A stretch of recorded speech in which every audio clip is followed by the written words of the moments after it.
Assalamualaikum warahmatullahi wabarakatuh. Bismillahirrahmanirrahim. Tip dari Dr. Abdullah Naswi Ulwan dalam memberikan pendidikan mulai dari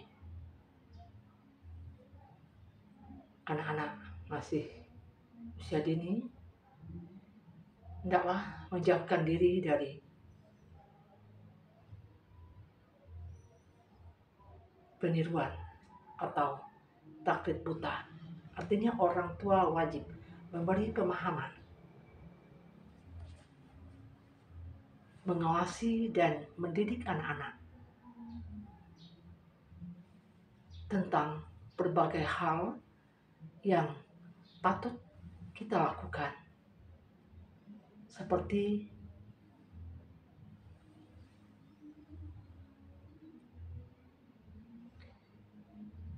apa yang harus dilakukan. Misalnya umur 7 tahun kita sudah mengajarkan anak kita untuk melaksanakan sholat, membaca doa-doa pendek dan sebagainya. Kemudian menjauhkan hal-hal yang dilarang Allah pada anak kita. Yang kedua, larangan tenggelam dalam kesenangan. Kenapa demikian? Karena kalau kesenangan yang telah selalu berada di sekelilingnya, andaikan suatu saat kita hidup terbentur dengan kesulitan, anak-anak akan sulit untuk menerimanya. Jadi kita mengajarkan anak-anak untuk hidup sederhana. Ketiga, larangan mendengarkan lagu-lagu erotis dan tontonan berbau porno.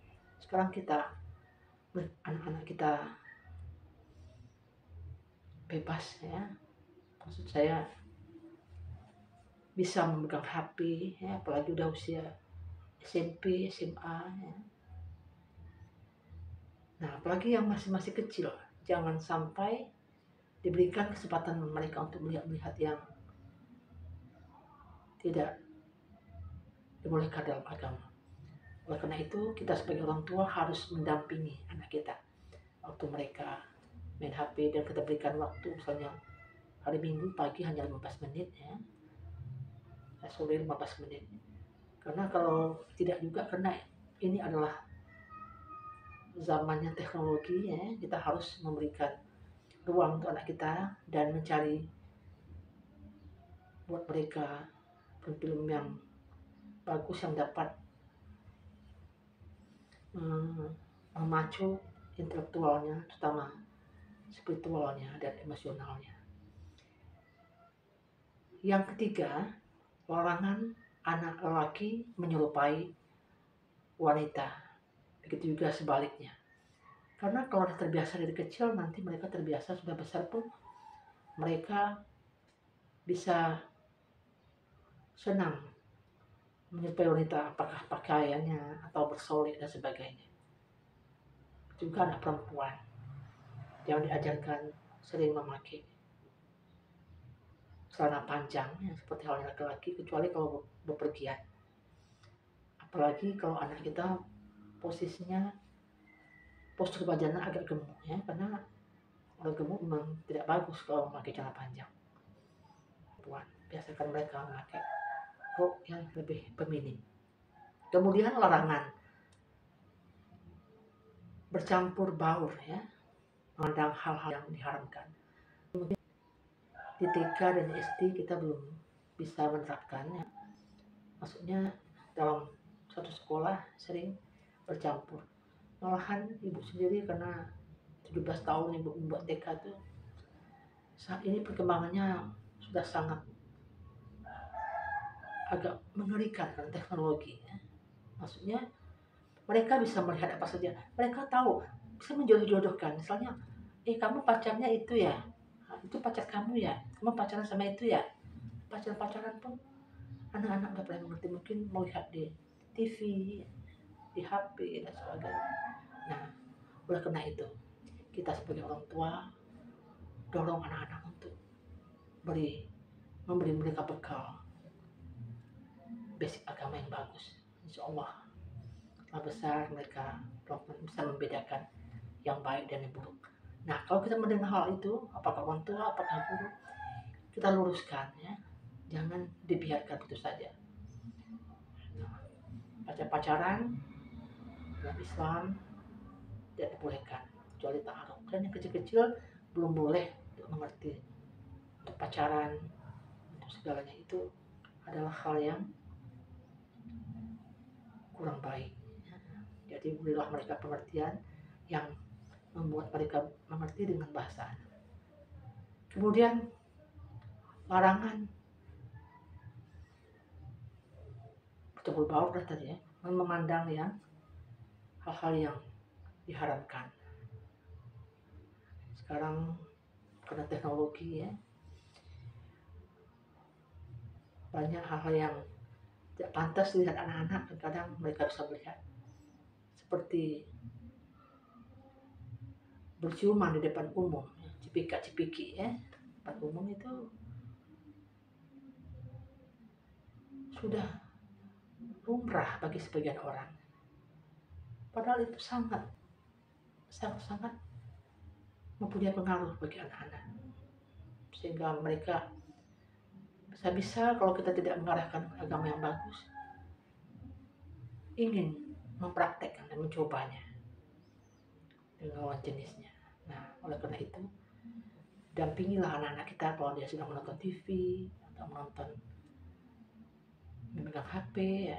Ini belum boleh dilihat karena usiamu masih gini ya, nanti dampaknya kurang baik.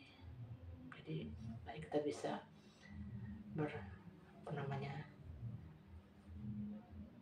berunding istilah dengan anak kita dan memberikan masukan-masukan yang bisa masuk akal bagi mereka ya, dengan satu contoh yang konkret, yang jelas, yang pun kita masuki dengan nilai agama yang melarangnya. Misalnya Allah tidak menyukai orang-orang yang berbuat tidak baik, yang melarang Allah gitu. Benar-benar yang beriman, akhlak mulia dapat juga disebut dengan akhlak Islam, perbuatan yang dilakukan dengan sengaja yang berdasarkan pada ajaran Islam.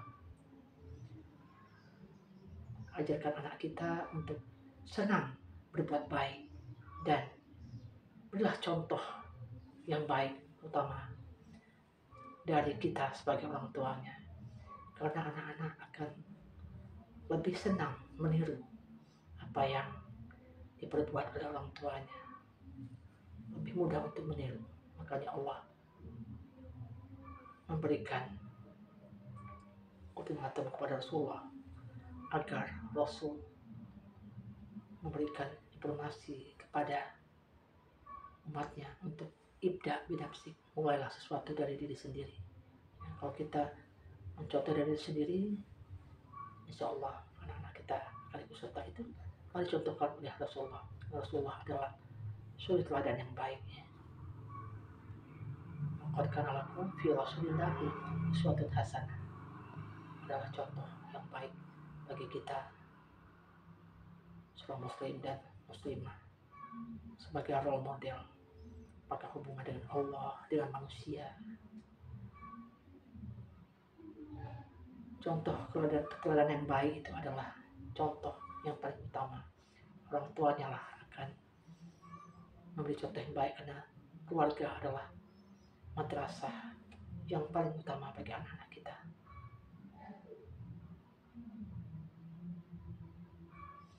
Demikianlah, semoga apa yang kita berbagi pada hari ini bermanfaat bagi diri saya dan bagi kita semua dalam menghargai kehidupan ini.